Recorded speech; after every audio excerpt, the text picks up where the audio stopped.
With the combined momentum of your forward step, the twist of your torso, and the swing of the rifle, the butt stroke can strike your opponent at over 18 miles per hour, carrying well over 550 pounds of force.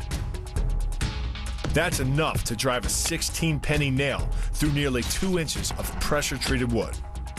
Add a follow-up slash and thrust with a bayonet, and the butt stroke becomes a real killer.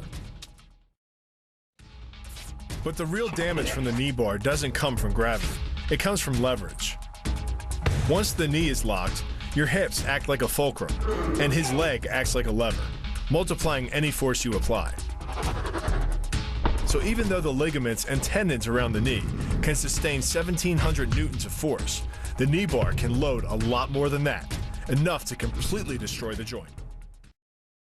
To do that, the Marine pushes his opponent at a location above the center of mass, while using his sweeping leg to create a tripping point, which is below his opponent's center of mass. Once the loss of stability has occurred, gravity does the work, and the damage.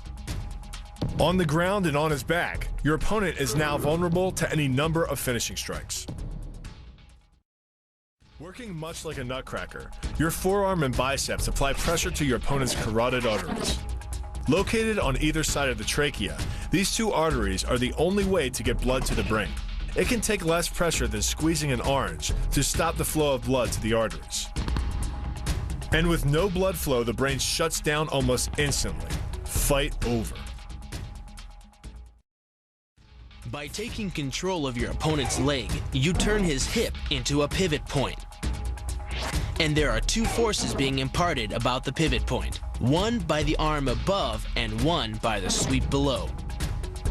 These forces act as a couple, resulting in your opponent's rotation that slams him right to the deck. And given the speed of rotation and the force of gravity, that impact could cause permanent injury.